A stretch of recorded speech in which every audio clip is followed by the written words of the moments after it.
In this video, I'll give you 4 classic cocktails a Christmas makeover. Hey cocktail fans, welcome back to the channel. Here at Drink Stuff, we are your one-stop shop for all your cocktail needs except for the booze. If you like what we're about, if you want to see more, make sure you like and subscribe to the channel so you don't miss any future cocktail inspiration. So as I said at the top in this video, I am festivating some of your favorite classic cocktails. We're starting off with the Cosmopolitan. We've got an Espresso Martini, we've got an Old Fashioned, and we've got a Negroni, but they've all got a Christmas twist. So let's crack on.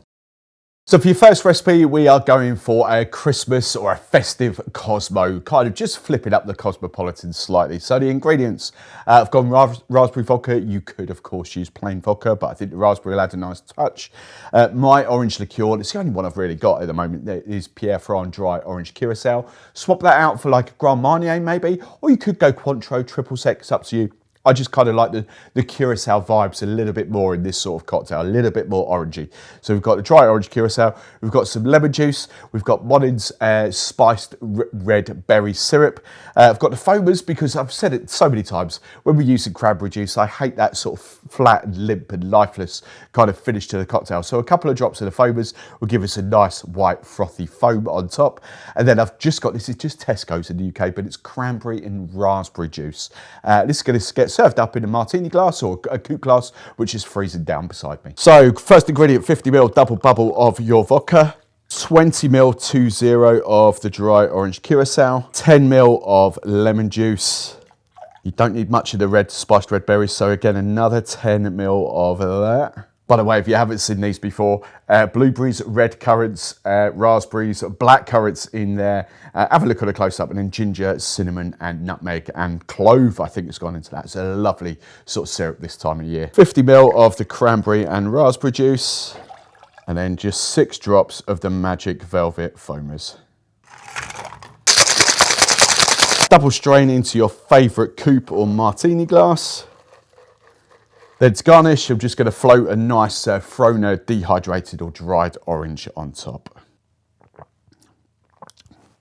Now, in all honesty, the Cosmopolitan is not one of my favourite cocktails. That's why I riff it up so much. I do film it a lot and riff it up, because actually when you play about with it, it tastes really good. The spiced red berries with those little sort of woodsy spices in there, the ginger, the clove, the cinnamon, with the cranberry and the raspberry, I think just give the Cosmopolitan a totally different dimension. Whenever I do a normal Cosmopolitan, 9 times out of 10, it's always cranberry and raspberry juice. Anyway, I just think it tastes so much better like that. That is a great Christmas festive riff. Now for your second cocktail, I'm going for a chocolate orange espresso martini. Now there's 2 things at play here. Firstly, one of the big chocolates in the UK over and around Christmas is the Terry's chocolate orange. That's been a family favourite for decades. And then obviously espresso martinis, you know, when you have family coming around, it is one of those cocktails that people just know how to make. It's easy to make, so just kind of make it up. So a chocolate orange espresso martini seems the natural sort of combination, the natural bit of inspiration to give you. So basically we've got a traditional espresso martini ingredients here. We've got plain vodka, a coffee liqueur, and an espresso, freshly made espresso.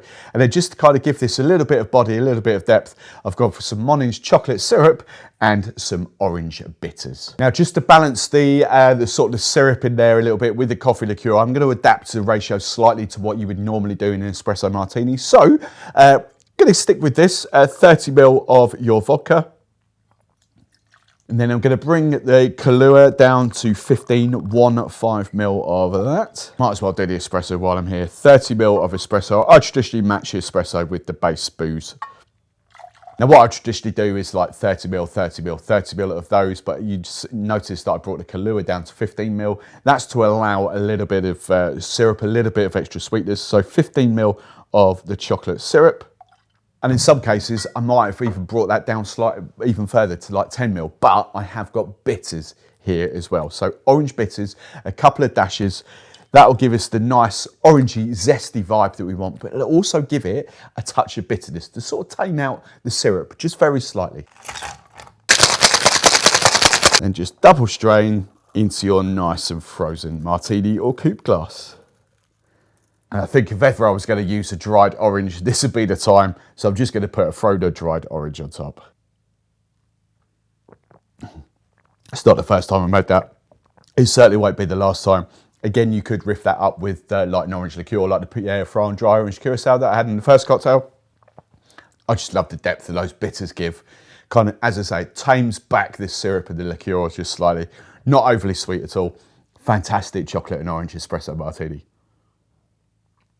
Now for your third recipe, I'm going for a riff on the Negroni. Now, openly and honestly, I don't actually spend enough time on the classics, the simple classic cocktails, and giving you ideas and inspiration for that. So that is going to change going into 2024. But this is a great one to use at Christmas. So your classic, your standard Negroni, whatever gin you use, whatever vermouth you use, and pretty much standard Campari. But you can go, there's plenty of other bitter aperitifs on the market. So standard. For this, I've called it the Mulled Negroni here. Instead of using a mulled wine or anything like this, the morning spiced red berries is perfect. It gives you all those berry flavours you'll see from the close-up. I've already explained it, but you also get those spice notes. And I'm just going to round it off with some more orange bitters. So stirred down cocktail in a mixing glass. Now, I'm going to do equal ratios. I think that's pretty much a given for all Negronis. The size of your ratios is completely up to you. So I'm just doing a typical sort of sized whiskey tumbler glass. I'm going to do 30 mils, but if you want to do 50 mil, you do that. It's a lot of booze going in there, 150 mil of booze, but 30 mil should be about perfect. So 30 mil of your gin, 30 mil, 30 mils of your sweet vermouth, 30 mil of your Campari, 10 to 15 mil of your morning spiced red berries, and a couple of dashes of orange bitters.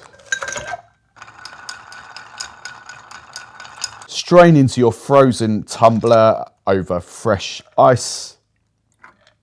And this works perfectly if you've got like a cubed ice, a big square of ice. But what I would traditionally do is I've got some dried orange there from Frona and some dried blueberries there from Frona, and I'll just balance those on the top. That is really delicious.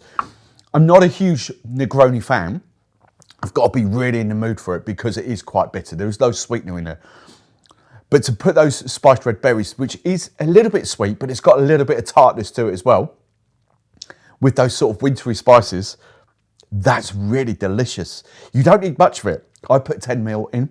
That is fantastic. A fantastic mulled Negroni for Christmas. Now for your fourth and final recipe, we go for another classic, but another simple riff. A gingerbread old fashioned, or you could do a rum fashioned. I'm going whiskey. So pretty simple. Your whiskey of choice, bourbon, rye, whatever you've got, gingerbread syrup, and then to give you some riff and sort of a bit of continuity from some of my videos on my other channel, I've got some of Bob's Winter Bitters. Now I've got to read this off because I still haven't memorised this, so bear with me. Bob's Winter Bitters, the whole reason I've used these, directly from Bob himself: cranberries, dates, grapefruit, pomegranate, green cardamom, cinnamon, nutmeg, star anise, and ginger.